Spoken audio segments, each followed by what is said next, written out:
Live, Laugh, Larceny discusses true petty crimes that may be disturbing to some. Or could be easy listening to all you psychopaths out there. All stories are based on actual events, but details may vary. Listener discretion is not advised.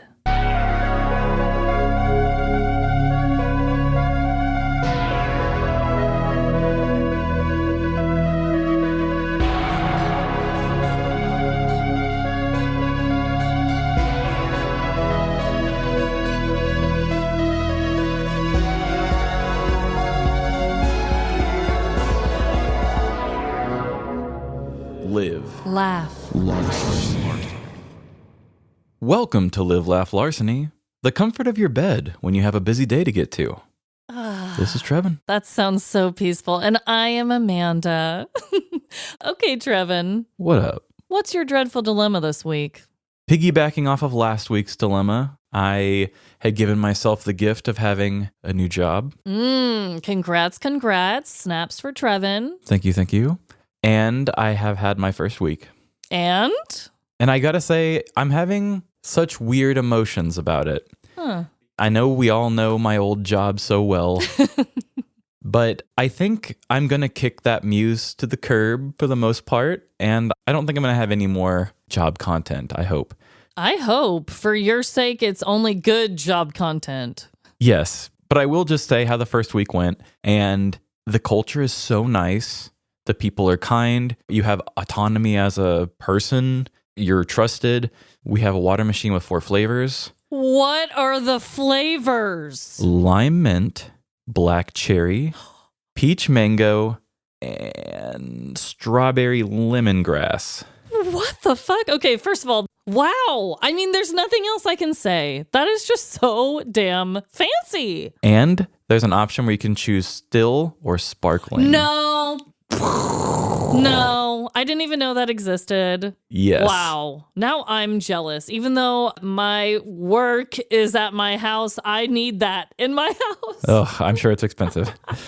But it's been very nice. And the dilemma of it all is that I'm having such a hard time accepting it because honestly, for my whole life working in America, I have thought just about every company is the same, but in a different logo. Yeah, which honestly, valid to think that. In the trap that I just got out of, I have been backing that story up more and more and more. And one thing that kept me from crawling out and trying to better myself was the fear that narrative I had built in my head for so long was going to come true. Like, it's like I go through the discomfort of quitting my job and the discomfort of filling out all that paperwork and starting a new job just to be in the same place, but no longer have the comforts I had before. And, you know, I think that's one of those things that we sometimes get in our own way with. Yeah. And I'm so glad that I didn't let that voice in my head win. I actually took that exhale, that one where it was finally like, oh, this is real. Like, I'm actually kind of getting used to this. Yeah. It's very nice. I don't feel like I have to keep all these lists in my head. And I'm in the process of training and learning something I don't really fully understand at all. And I'm telling you that I am not stressed. Right. When you said this through messages to me, I was like, what? You are already seeing like this much positivity? Because week 1, in my experience, and I'm sure in yours, anytime you're training for a new job, it's actually really stressful at the beginning. You feel inadequate. You're trying to find your footing. I don't know. It just sounds like a really good upgrade of a job for you. I'm so happy. Yes, I think you guys can see there's a lot of growth in the situation all around. But one piece of growth that I was telling myself is there was a meme I've seen going around, which I totally believe in, and it's totally true. But it says, you never feel more embarrassed than you do when you're the new person at a job. Yes. And that's so true. It's like, it's so embarrassing. But when I saw that meme, I really took that and I learned from it. And I said, don't be that way. We all laugh at this joke because it's universal. And it's like, that's a universal thing that we put on ourselves. And I just really focused and told myself, no, you're not going to go into this feeling embarrassed. You're going to embrace questions. You want to do the best you can for this, like for real, and actually mean it. If the job's going to respect you enough to give you the ability to like trust that you make your work up if you have a doctor's appointment without having to use your vacation, right, then I think you owe it to them to try to do your best too. I agree. I ask a lot of questions and I'm not afraid to look stupid doing it. And I don't feel embarrassed because it's like, no, this is me stepping in wanting to do better. And maybe that is just me growing up. But I will just say that it's been a very interesting situation wiping off the last, 12 years of working for the company you and I met in, plus the one I'm in or just got out of. Yeah. I'm understanding that I may, in some of my stories, say every job is the exact same sort of thing. It's really nice to just say that, oh, there are different ones out there and that the world's not as bad as I built it up in my head. Yeah. No, I love that. I mean, we all kind of just know what we live, right? And from the pattern of workplaces you've been in, that was your experience. So I'm just so glad that you finally are like, and I hope we still get a little bit of your capitalist humor here and there. I don't think that'll ever go away, but I'm also glad for your own mental health now that your job is nice. Outside of the podcast, your job. Yes. And yeah, I definitely won't lose the capitalist humor because I've also made that conversation with myself that it's like, I'm not going to forget where I came from if I get really comfortable in this situation. I'm not going to take this for granted. And I'm actually kind of want to look into doing things if there's anything I can do that can help people who work for bad companies. Like it would be really cool to do that to help people and try to get workers' rights in some way. Oh my God. Hell yeah. Love that. Holla. I also, surprise, surprise, have a dreadful dilemma. Now, when this comes out, I feel like it's going to be maybe old news because this happened. Well, let me look real quick. So this was posted on March 1st. So it's going to feel like really old news, okay? But this is something that needed to be discussed and just bear with me. So there is a clothing company, Trevin, called Free People. Have you heard of them? I think I've heard of it, but I don't know anything about it. I don't shop there, but I've definitely heard a lot of my friends have. Like, it's definitely a normal place that people would shop, right? So Free People decided to make a post on March 1st on their Instagram account that honestly kind of went viral between the women in the world, where we were just like, oh my God, have you seen this? I mean, the comments on the post were going crazy. Is it a women's month thing? Or? No, it's not, Trevin. No, it is not. So, Free People posted this photo. Can you describe it to everybody? It looks like a model woman sticking her hip out in some very short shorts. I'm talking, guys, like diaper short. Yeah, I mean, it's like a swimsuit kind of because it hugs up the thigh, but then comes back around to try to get all the butt cheek in there. barely getting the butt cheek. I mean, I'm sure if you moved any bit, it's out. So the post caption reads, "We are wearing micro shorts this season. Link in bio to shop the styles." I am not wearing micro shorts this season. Okay, and let me just say, Trevin, that the women on Instagram agree with you. Okay, A thank lot you. of people are not thrilled with the idea of wearing these denim diaper micro shorts. So, can I share some of the funniest comments on this post with you all? Let's go for it. You want some music underneath? I would love some. Okay, here we go. From I Mom So Hard. Oh, cool. They made a hat for my bush. From Alley to Electric Boogaloo. For every woman who has ever seen a ball fall out of an old man's shorts on the bus and thought, damn, I wish that was me. And finally, from Stephanie Howell. Listen, I'm 46 years old.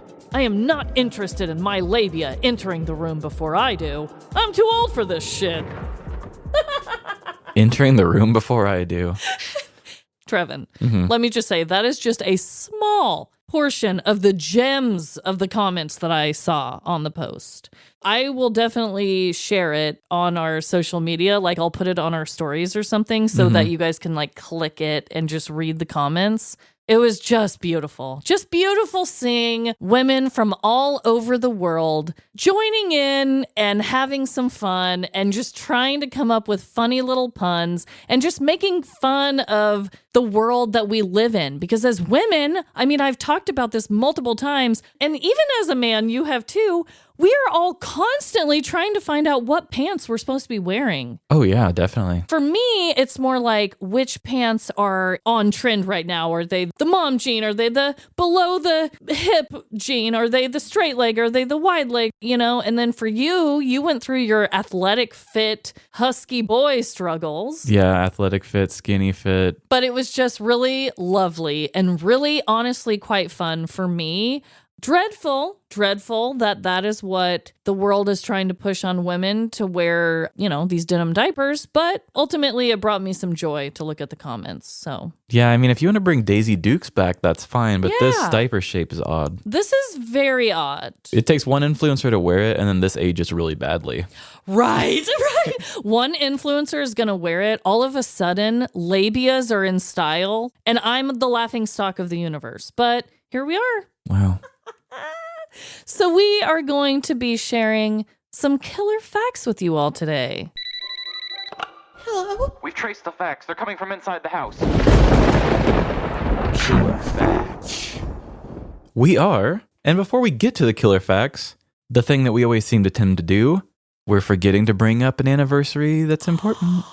Oh my God, Trevin. Yes. I completely almost forgot. Everyone, this is our 3-year birthday, anniversary, podiversary, whatever you want to call it. Everybody has their own different thing they call it. Yeah. But we've been doing it for 3 years. 3 years, Trevin, that you and I have gotten on these mics and shared the pettiest shit we could ever think of. Like 151 stories each, not counting any bonus thing we ever did. So at least 150 each. Insane. That is so wild. That hurts my brain to even consider it. And we weren't even writers. We weren't even writers. Yeah, that's one thing I really want to point out. Like, I guess we are, though. I guess we were, because we are. But this wasn't something that we just did all the time. No, So I wrote songs, never stories. Yeah, I used to write poems and stuff like that. And I loved creative writing all throughout growing up. But no, was I sitting down preparing a story of this magnitude for each week? No. No. And did we go from never doing it to doing it weekly and hardly ever stopping? Yes. And I have no idea how we did that. I don't know, but honestly, I'm just glad that it worked. I'm glad that we both have genuinely never, I mean, we've had times where it's been like, oh, we're stressed. Everyone has times in their life where they're like, oh, I'm overwhelmed. And we've shared those on the show. And I don't want to speak for you, but I think I can say that we have both never lost the love for what we do or the fun behind it or the passion behind it in all these 3 years. So I couldn't agree more. I think that you and I made this show in our purest forms as us as people. yeah. There's enough of an objective that we always know what we're working towards, but there's enough freedom for us to be ourselves. Yeah. And I think that just slopping together all of these ideas to do this variety show was one of the best decisions we ever made. Yes. Because it has made the creative process each and every week so easy to do. Yeah. Every episode that comes out, even though I have to make them so often that I kind of forget about them, I look back and I'm like, I love each one of these because each one of these speaks some kind of truth for me, as well as just being silly and having fun and just trying comedic bits out. And, you know, I'll never direct a movie like I would love to one day, but I can make a mini story that does just about everything I want. Yeah. And yeah, I've been watching a lot of Twilight Zone lately, and it's just been bringing me back to what I love so much. And I watched Naked Gun last night. It filled something inside of me by just watching that, because I was like, that is so our stories. Oh, God. Yeah. The Naked Gun, when they're like, we got to do this. We got to hurry up. We got to go get this bad guy. And then they're like, but first, let's go get some lunch. And I'm, Yeah. I'm just like, yes. Yes. So I just love our show, and I do get stressed with making this show and how much work it is for me. But I will say, I may get burnt out on the work, but I never get burnt out on making it. Yes. Because honestly, everything else stresses me out because I need to keep making these stories to just document my feelings. It really means a lot to me. Yeah, same. And I just want to say to everyone out there that has either been with us since the start or has even gone back and listened to us from the start, which, oh my God, apologies in advance. We've really improved. And also, you have to like suffer through a lot of sicknesses for me. And you've been through like a pregnancy with me where I was like, so I love you all. Trevin loves you all. And yeah, just thanks for being with us for the past 3 years. Yes, it's been the best, and 2, maybe 3 more. Hell yes, I hope. So in honor of our 3-year PODIVERSARY, I came across some current event that I thought was so our show that I think what we should do is just like call our shot now and say like, hey guys, if you can make us famous enough that people will support it, we should be at the next year's version of this and we should do something. Of course, this is me saying this with not much of a crowd, but if in 1 year we can have one, I think we should put our name all over it. Okay, tell me more. So from apnews.com, I'm going to give you the header of an article. At the Florida Man Games, big crowds cheer competitors evading police and wrestling over beer. What? St. Augustine, Florida. Promoted as the most insane athletic showdown on earth, the Florida Man Games poke fun at the state's reputation for bizarre stories that involve brawling, drinking, gunfire, reptile wrangling, and other antics carrying a risk of time in jail or intensive care.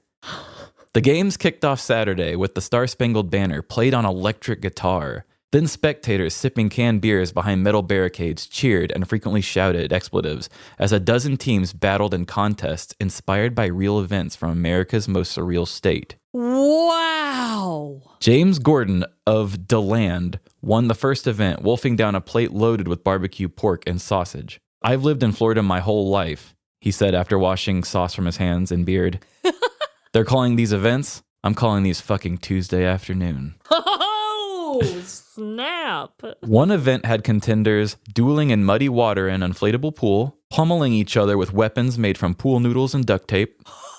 Another was a theft simulation relay in which competitors raced while toting a pair of bicycles, copper pipes, and catalytic converters. Oh my God. It says Larry Donnelly trained for the relay race by riding a bicycle around his neighborhood with a second bike strapped to his back. It paid off Saturday when he won his heat after picking a bike up in each hand and running with them.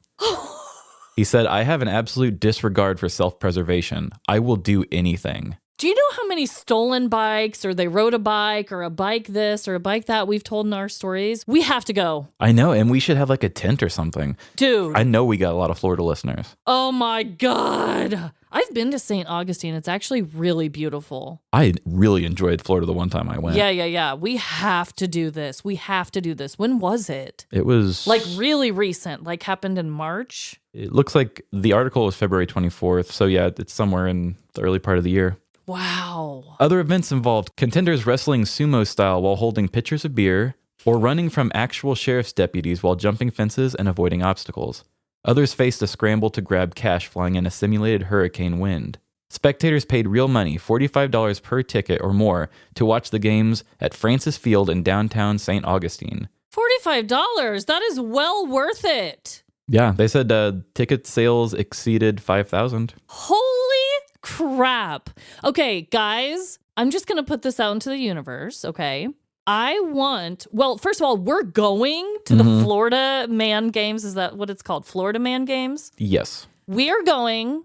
I think we should have a podcast meetup. We should have a tent. We should be announcers. I don't know what it is, but we need to do something. Oh, yeah, I want to interview people and just see people being crazy. Oh. There was also some women that were trying to fight for Florida women's stuff because they didn't feel like that was very fair. So by next year, maybe it will be even bigger and we could be a little more inclusive. I'm okay, honestly, if it was called Florida Man Games, but they just let women be in it. Yeah. Because let's get real, men are a little dumber sometimes. Yeah, and Florida women have plenty of great stories too. So I'm okay with keeping the original, because that's the thing we all know is Florida man.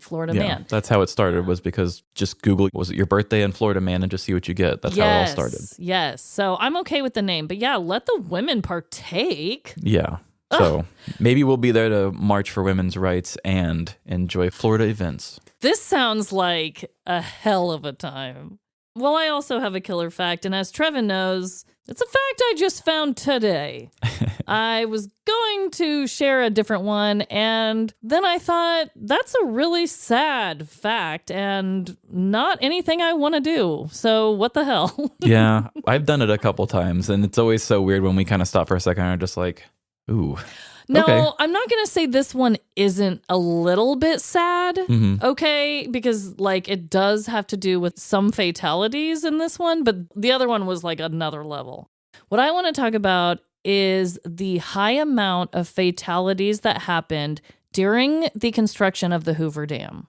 Okay. I don't really know anything about the Hoover Dam. I can't even remember, is that in Nevada? Isn't it just outside of Las Vegas? Yeah. Okay. Yeah, the Hoover Dam. I'm pretty sure when I went skydiving, we flew over the Hoover Dam in Las Vegas. So I'm going to be quoting a couple different sites. One of them is one of my all-time favorites, Ripley's. And the other is a little more official. It's like more of a government site, I think, but usbr.gov/LC/Hoover Dam. So I'm going to be going off a few, but let's start with this. Built during the Great Depression between 1931 and 1936, the Hoover Dam, then known as Boulder Dam, was one of the biggest construction projects of the era. An enormous concrete arch structure measuring over 725 feet high and 1,244 feet long, the dam cost $49 million to complete, but it was also responsible for over 100 deaths. Oh my gosh. And it was what, 5 years you said? Yes, so 1931 to 1936. Good God. So everything I've ever heard about it says that the death count on this whole production was very unusually high. But it makes sense from what I'm about to tell you because there were so many different ways that people could get harmed doing this construction. The official number of fatalities involved in building the Hoover Dam is 96. So I guess it's around 100. They just kind of say 100. Still a lot. Yes. So these were men who died at the dam site, classified as industrial fatalities from such causes as drowning, blasting, falling rocks or slides, falls from the canyon walls, being struck by heavy equipment, truck accidents, and etc. Industrial fatalities do not include deaths from heat, pneumonia, or heart trouble. Doesn't keep heat? That is interesting. I mean, I guess the other ones are specific to them working in that exact environment, but you would think the heat would be part of that too. Yeah, I mean, like if they had a little mural there for all the people who died making it, I hope those people's names are on there for the heat because, I mean, you still died from the poor conditions that they had you working in. Yeah. They're just saying for like statistic purposes. Okay. Statistically speaking, yes, that's fine. But they're still. saying that technically doesn't count as a workplace fatality or whatever it was called. But I hope if we're honoring everyone and including everyone, I think that's why one website said it was over 100 and this website said 96 because some of them were heat and maybe natural causes with your heart, but also you're working really hard out there, which would make your heart stuff act up. That's so wild that they are trying to deduct things to make the number seem less bad. Yeah. And are still at 96. Yes. Also, in my brief research that I did today on this, there's also a lot of theories and lore and conspiracies that there are actual bodies buried within the Hoover Dam, which I didn't even know. That's a thing that people think because it was just happening so frequently. And, you know, the walls were under construction. And so sometimes people think maybe they were trying to minimize it and buried a couple guys in there. There's no way to really prove it, but a lot of theories have kind of been debunked just because they're like, if they put a human into the cement wall, they're going to degrade over time, and then the wall is going to become fragile. That's a good point. And it's going to be damaged. So they're like, I really don't think so, is what I have looked up. But it's an interesting possibility. I mean, with having such a high amount and so many ways that you could get injured. What if it broke and then like a big event happened and then scientists look back and were like, it was because all the bodies decayed? Maybe. And maybe one day this is another thing that I'm going to talk about that isn't going to age well. Yeah. They're going to be like, listen, girl, we are out here wearing our diaper denims and there were bodies in the wall, okay? And I'll eat my words gladly. And eat that diaper. Well, I'm hungry, but you know what else I'm hungry for? I bet you're hungry for some smooth jazz on a Saturday afternoon. Actually, I'd prefer some ads.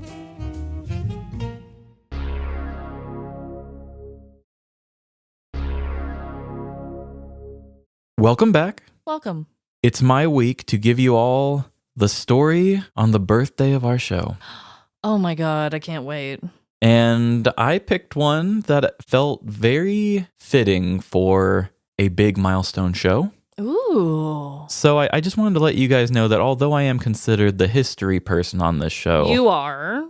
I may not know too much about history. And you might find that out very soon. I disagree, but okay. We'll put on your debunking caps. And here we go.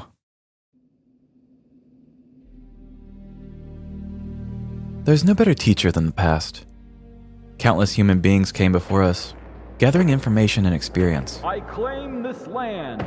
The history they've recorded, no matter how biased, still holds many important lessons. But do we even listen? In the American educational system, we teach history, not to learn lessons from our social evolution as humans, but to memorize information and dates that will eventually be present on a test. We pack our brains with facts that are pertinent to our academic survival, only to cast them aside once the teacher is given a grade. This modern teaching style is the reason why I know Franz Ferdinand is a historical figure and an alternative band from the early 2000s.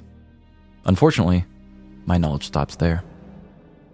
History class always felt like a big pat on the back of America. The things I was taught were just trivia to say you knew more about the country that's exploiting you. I wasn't learning the damaging ways of colonizers, or that foreign countries aren't the only countries that use propaganda. Those fun little lessons came later in life. Our past can teach us all we need to know if we just choose to open our ears and listen. Like the great George Santayana once said, those who cannot remember the past are condemned to repeat it. And it kind of feels like we are purposely turning a blind eye to the lessons. So in honor of Amanda and Mai's third year in what is shaping up to be a historic run for podcasts, I want to unveil a pivotal milestone in petty crime history. A look back to where it all began.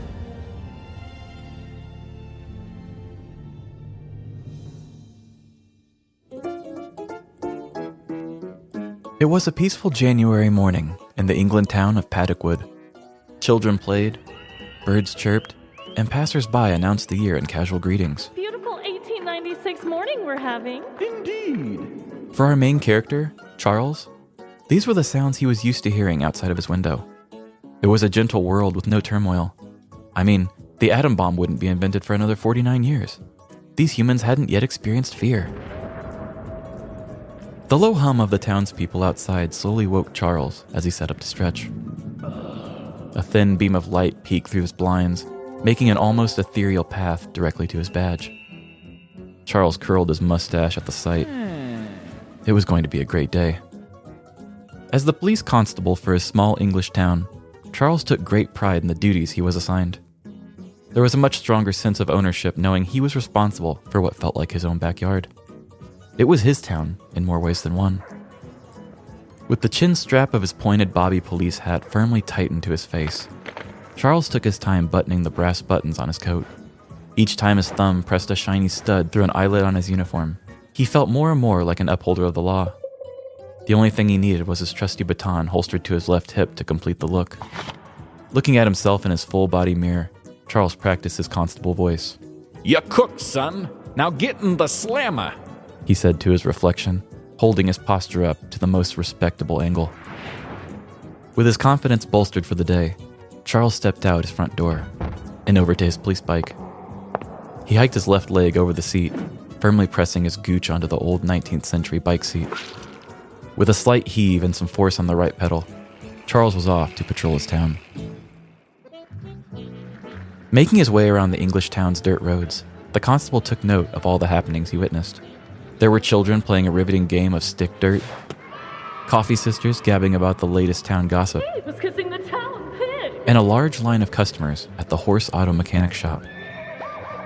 Charles had grown quite fond of Edna, the owner of the horse auto mechanic shop. He would often find himself stopping by on her slow days, sharing a couple flirty looks, and talking shop about the newest aftermarket parts in horse transportation technology. Today was not one of those slow days, but Edna's line of business seemed so long that it would call for some investigation. Parking his police bike at the hitching post, Charles walked up to the long parking lot of gruff horse riders and their steeds, avoiding the giant minefield of horse droppings that paved his way. With each carefully placed step, he heard different customers complaining amongst themselves, even coming across one constantly screaming the phrase, "1 star!" over and over again. Charles entered the employee shop entrance to find Edna leaning feverishly against the table. Oi, Edna! Why so many customers? Your slow service is causing some people to yelp 1-star reviews. Edna lifted her head up, blowing her nose into her burlap shirt. I really bollocks this one up, Charles. Edna said in defeat.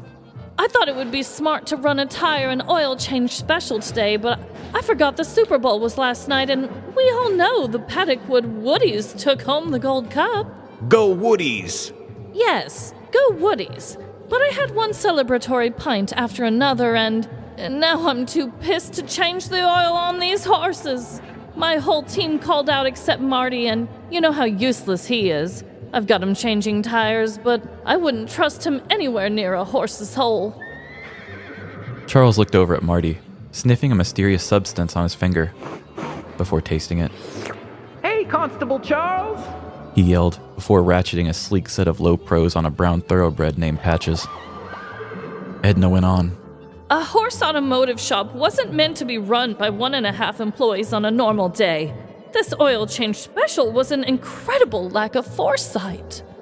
Dramatically pausing from her hungover recognition, Charles looked off towards a strange sound in the distance. He watched the trees as the motorized noises grew louder until the mechanism appeared. You know, they say in the future there won't be horse auto shops anymore. They say all our dirt roads will be covered in those things, and I'm going to have to learn my way around an engine instead of a horse. Charles shook his head in disbelief. What the devil? A horseless carriage? Without a second man to hold a red flag and warning? This is preposterous. That's Walter Arnold. Edna said. He's a bit of an eccentric. He actually designs his own versions of these horseless carriages. Charles pulled his handkerchief from his pocket, dabbing away the perspiration left from his fear of progress.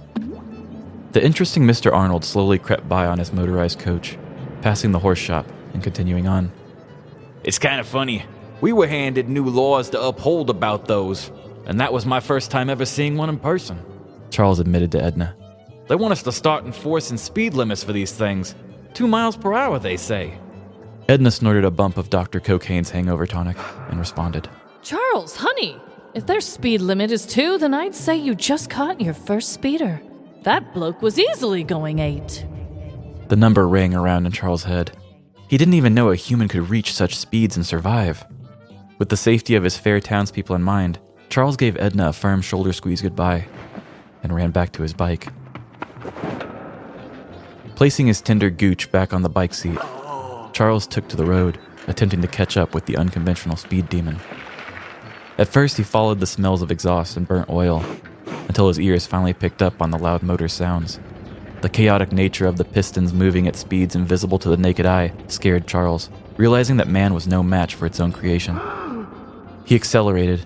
It felt less like he was pursuing a speed-hungry eccentric, and more like he was chasing after a glimpse of the future, where mankind sought to harness the power of industrial progress. With the motorized monstrosity finally visible, Charles began honking his bicycle horn and bell. It was no use.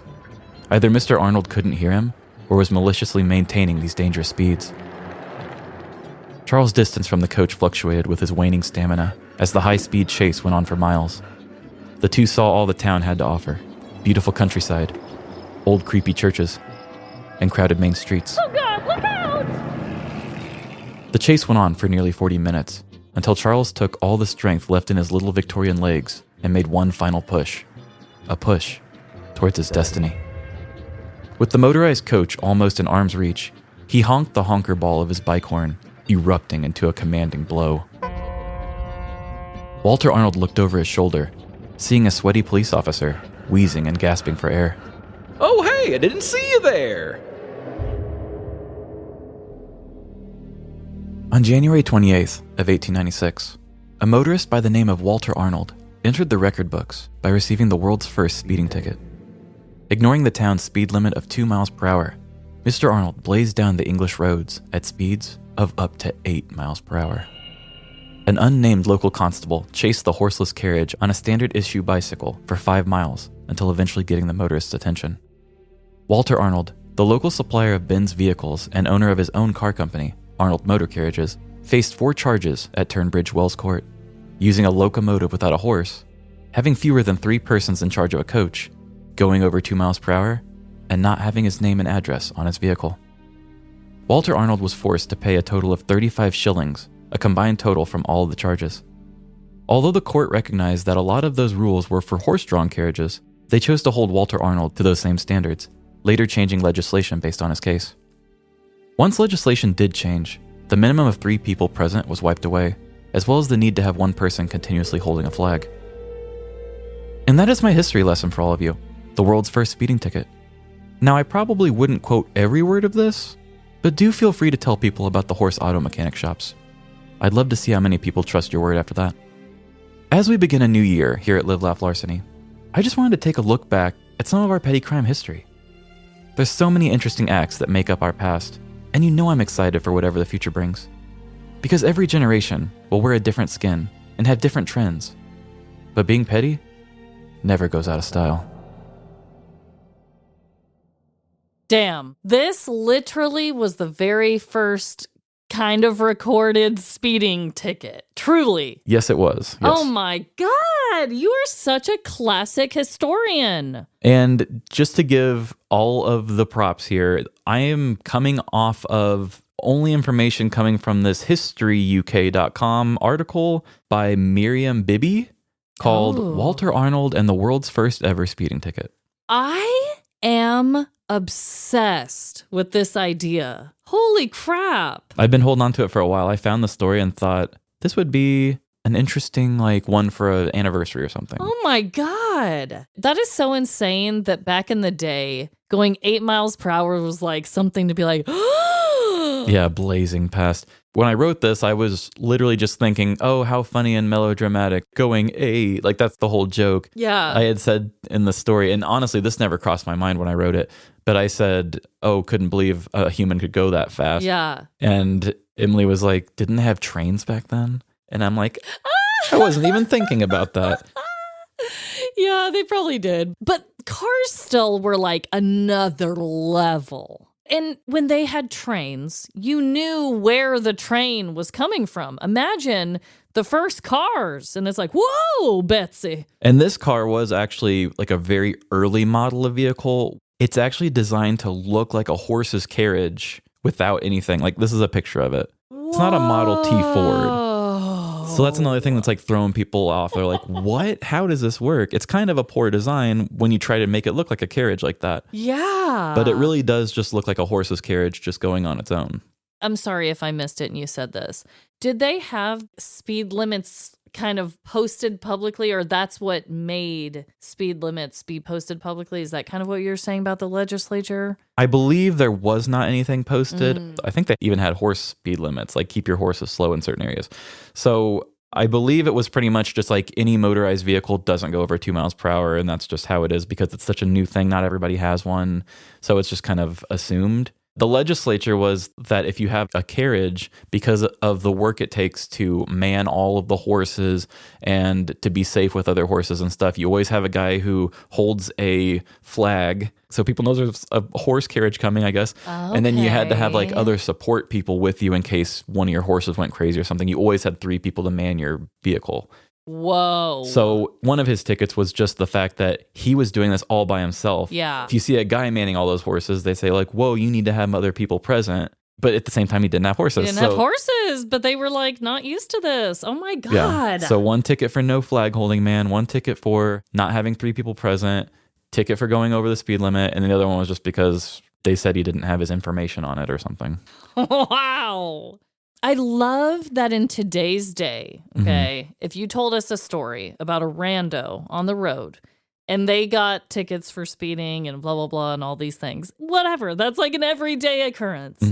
But the very first one and how big of a deal they made it, oh my God, this is just everything. This is classic petty criminal behavior. And it almost feels like a Disney story too, or like Mr. Toad's Wild Ride sort of thing, because he's an eccentric dude who just kind of tinkers, and he does kind of design his own vehicles too. Yeah. So that's another reason why he would be one of the few people in his town to have one. Right. Because 1, he sells them, but 2, he also creates them. He's a visionary. Yeah. Well, I apologize for those horrific accents on both of our ends. Oh my God. Yeah. Maybe they don't sound as bad as what I think they do, but it took us a minute to find this particular genre, okay? And I still don't know if I ever found it. You probably did. Yeah. I mean, we aren't great at accents, and Amanda and I have pretty much had the rule that we don't do accents unless it's like pertinent to the story. Yeah. And this was the theme. It just has to be done. It had to be done. No matter how bad. Well, great job, Trevin. That was a really fun idea.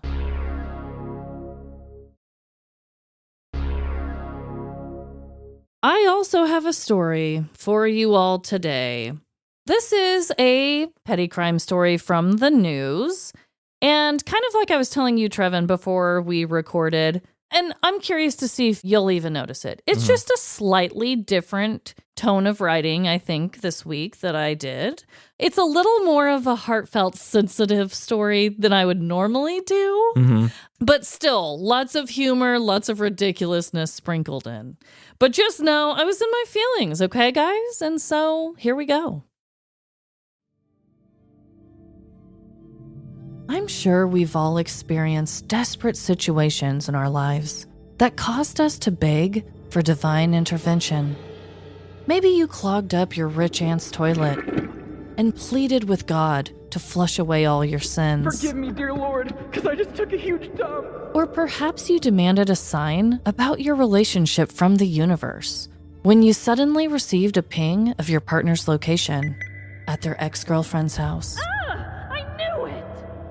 The world works in mysterious ways, so who am I to judge how others cope?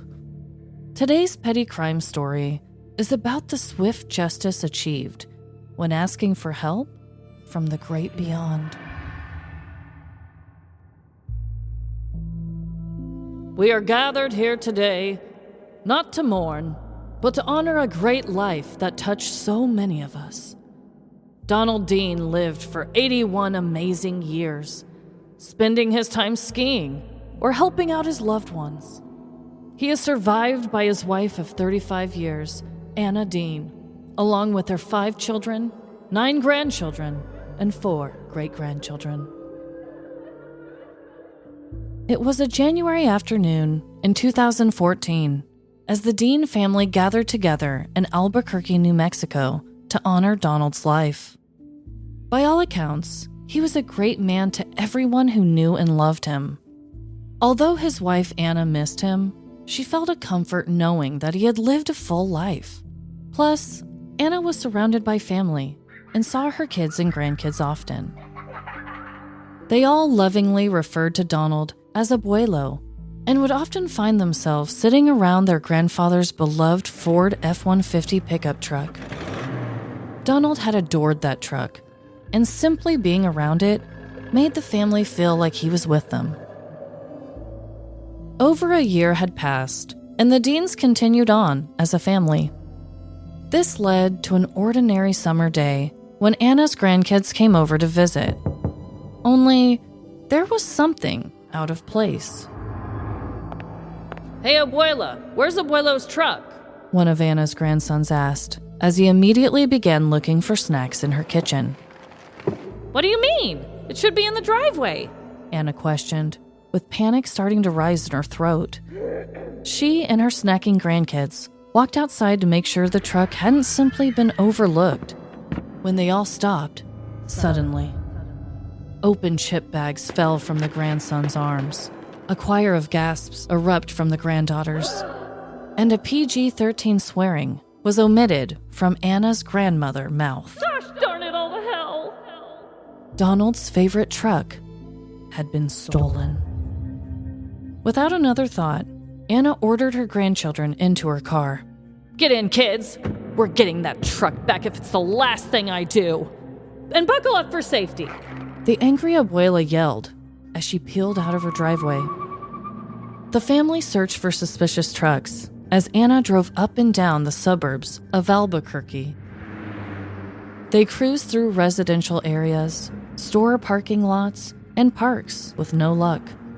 Eventually, after 3 potty breaks, 2 fast food runs, and 1 refueling at a gas station, Anna was feeling defeated. She knew how hopeless it was to keep roaming the streets, and she knew it was only a matter of time before the grandkids got hungry again. Still standing at the gas pump, Anna rested her head on her rear windshield and closed her eyes. Donnie, babe, if you can hear me, I could really use your help. I want to find your truck so badly, but don't know where to turn. Please, lead me to it, or give me some sort of direction.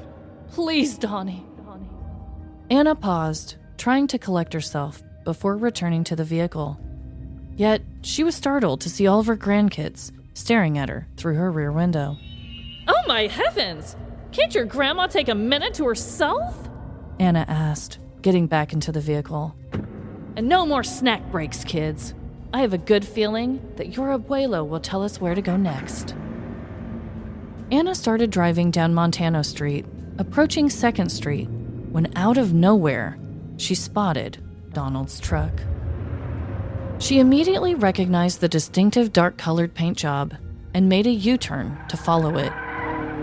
The more she and her grandkids looked at the truck, they were certain it was their abuelo's. Everything besides the newly added license plate. They followed the truck to a house where it pulled into a driveway from the street and parked. Anna waited at a distance for the suspected thief to exit the truck as she plotted with her grandkids. You guys stay put! I'm gonna go type in the code into the truck's keypad to see if I can get in, Anna instructed. She then snuck up the driveway and shielded herself along the side of the truck.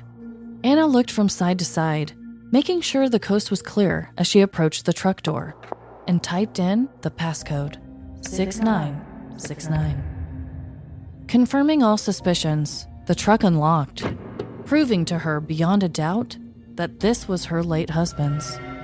She rushed back to her hungry grandkids and told them the news. It's Abuelo's truck, all right, and they're not taking it anywhere, Anna said as she put her vehicle in drive and blocked off the entire Crook's driveway.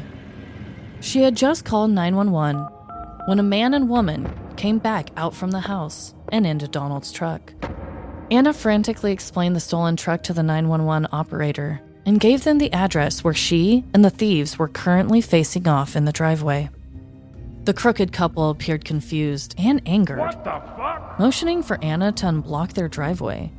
However, Anna remained stoic by staying on the call and locking her vehicle doors. The truck takers grew impatient quickly, exiting the stolen truck and approaching Anna and her grandchildren. Hello? Move out of our way, please, the woman yelled. Get out of our way! The man yelled even louder. However, Anna stayed put, determined to protect Donald's truck this time around.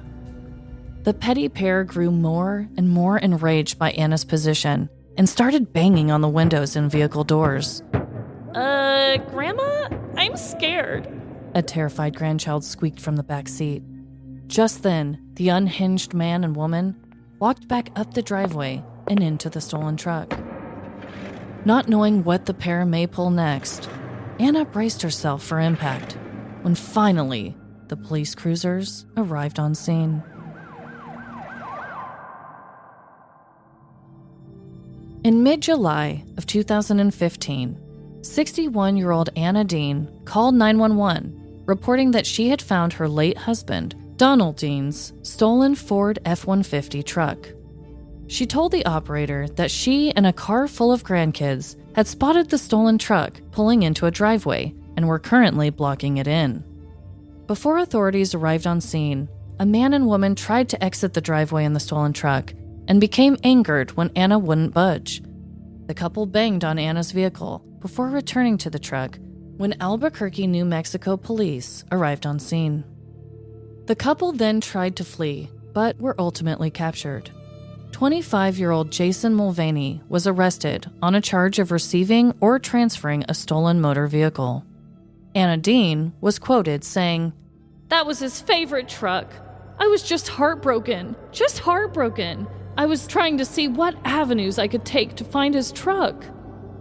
According to Anna, she loaded up her grandchildren into her car and prayed that her husband's spirit would lead them to the missing truck.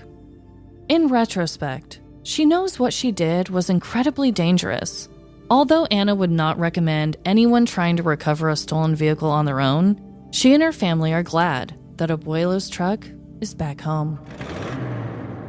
Desperate times can truly lead to desperate measures, and sometimes those measures include asking for assistance from otherworldly beings. Next time you find yourself in a state of despair, and you're praying, vibing, asking, or shouting, I hope you get the answers you seek for peace. But if you don't, I'd suggest befriending a feisty grandmother who is hell on wheels and makes great snacks. It's impossible to tackle this mysterious world alone, especially when dealing with the pettiest of criminals. You know, I was actually thinking the whole time that it was just going to be a coincidence and that the key somehow worked on that truck and it wasn't going to be theirs.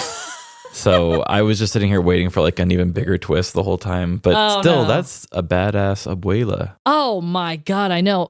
I just first want to say, I am not trying to be disrespectful. I know that the story kind of starts off really sad and their abuelo passed away. To be honest, I even went and found his obituary before I wrote this story. Oh, wow. And he really did like to ski, and everyone that said anything great about him, like he was really helpful to his loved ones. There were so many nice messages on his obituary page. I hope that's not creepy or weird. This is why people can't say that we're not journalists.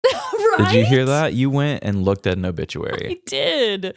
A lot of the things that I told in my story were actually based on the truth, like we always do, obviously. But the only things that I added in there is I don't know if the grandkids were permanently hungry.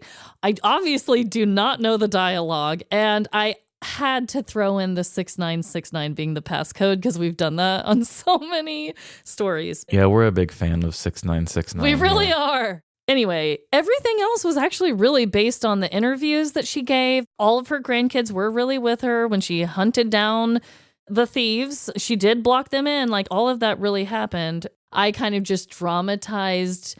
And, you know, like we do, I tried to make the moment of her asking for help from Donnie from beyond the grave. I wanted it to be this big dramatic part of the story. Yeah, that was a really good way of tying that back in because you had talked about that and said like, oh, I don't usually have this more of a somber beginning. As the story went on, I'm like, why did you even put that in the story? Right. Because I was like, it doesn't seem to circle back in any way. And then I'm like, okay, the truck's stolen. All right. And then when you brought it back to that, I was like, oh, what a good way to tie that intro all together. Yeah. So it was necessary and it was a good angle and I loved it. I started with the funeral on the one about the guy putting the roadkill on the graves. I thought you did that. Okay, because I was like, I've never talked about a funeral. I'm pretty sure the roadkill one did, and it was at the funeral. I just wanted to make it real. Like, this was a real cool guy, a real nice guy everyone loved, and this grandma was on a mission to get this damn truck back. I wanted it to be known why it was so important for a grandma to load up her grandkids and track down a criminal. So yeah, I mean, what are the chances like, oh, I'm a thief, I stole a truck, and it just happened to belong to somebody who recently died, and everybody doesn't want to let go of that truck? Exactly. They picked with the wrong granny, let me tell you that. Mm-hmm. Do we have any connections this week? Shit. They're both vehicle crimes. They both had to do a little bit with reckless driving, reckless automotive behaviors. Yeah. I guess you could say like vehicle registration or vehicle like identification, because my guy, one of the 4 tickets that he got was that he didn't have his name and address on his horseless carriage. Yes. So you made a point to say they swapped the license plate They out did. on. They did. So that's something about vehicle identification. Okay, that is weirdly specific, and we both did touch on that. So yes. Intriguing connections this week. Well, vehicle registrations, yippee-dee-doo-dah, yippee-doo-day. Okay, so I hope everyone out there is just having the best week. And remember, no matter the crime, big or small, in the end, we're all doomed. Doomed to give us more great reviews and shares and stuff, because it's our birthday. It's our 3-year anniversary, so bye. See ya. I hope everyone listening today will join us next year at the Florida Man Games. See you there. And do you have a badass granny that'll steal a car back? Tell us about her. Find us on social media at Facebook, TikTok, Instagram, or Threads. Live, Laugh, Larceny. And if you've ever gotten a speeding ticket driving 8 in a 2, send us your petty crime story. livelaughlarceny@gmail.com. And rate our podcast the same way I would rate my new job. They're so nice here. Give us 5 stars wherever you rate podcasts, Apple, Spotify, or Good Pods.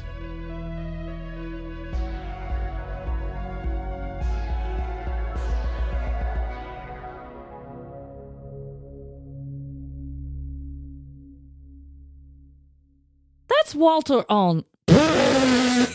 Water on. Don't worry, it's all water. Arnold the bridge.